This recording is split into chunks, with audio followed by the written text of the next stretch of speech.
Sky Mobile sponsors the transfer window on Sky Sports News.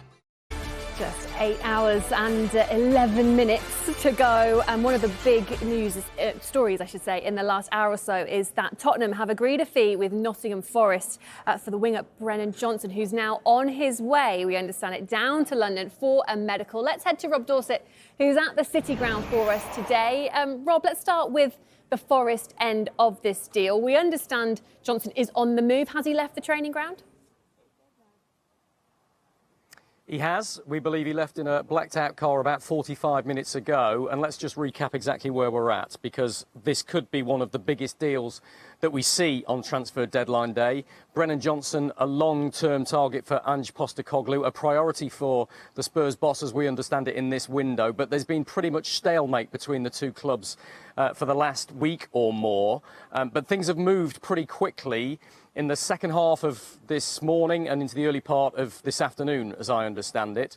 And while Spurs were originally prepared to pay around £40 million for the young winger, they did extend to what I'm told is now an offer in excess of £45 million. So the exact figure we're still waiting to hear detail of. But this is going to have to move pretty quickly now for Spurs to get this one over the line, because you don't spend that sort of money without giving the player that you would like to sign a thorough medical.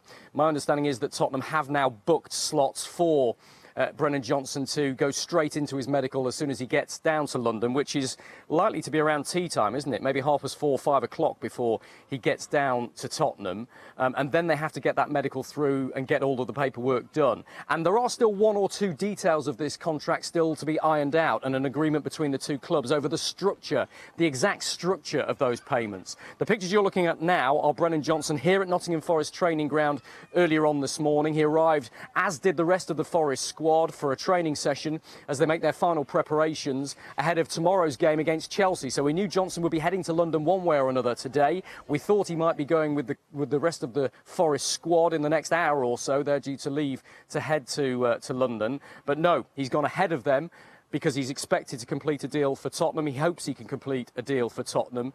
And that looks like now it is going to happen. But the timings are tight, as I say. £45 million plus is the offer that's been accepted by Nottingham Forest. And I ought to point out that that gives Forest a bit of leeway in terms of financial fair play, as I understand it. And it also opens up the possibility of them signing Ibrahima Sangare, the PSV Eindhoven defensive midfield player. There's been talks with PSV for a long time now, but Forest wouldn't be able to go near that deal unless they could get the money in for Brennan Johnson. That's why they want so much of the money up front from Spurs. It's why that part of the deal is absolutely key. So it could be yet another one in for Nottingham Forest, even while the fans are contemplating the now likely out of their star winger Brennan Johnson. So let's just recap where we are with Forest, shall we? They've signed Nuno Tavares today. Loan deal from Arsenal completed. Nicolas Dominguez is here. He's undergoing a medical as I speak to you right now. Callum Hudson-Odoi is here. He's completed his medical. The final bits of his contract are yet to be agreed, and that huge possible outgoing for them as well. Brennan Johnson on his way to London, on his way to North London right now to undergo a medical in the hopes that he can be a Tottenham player before the 11 o'clock deadline. Rob, thank you very much.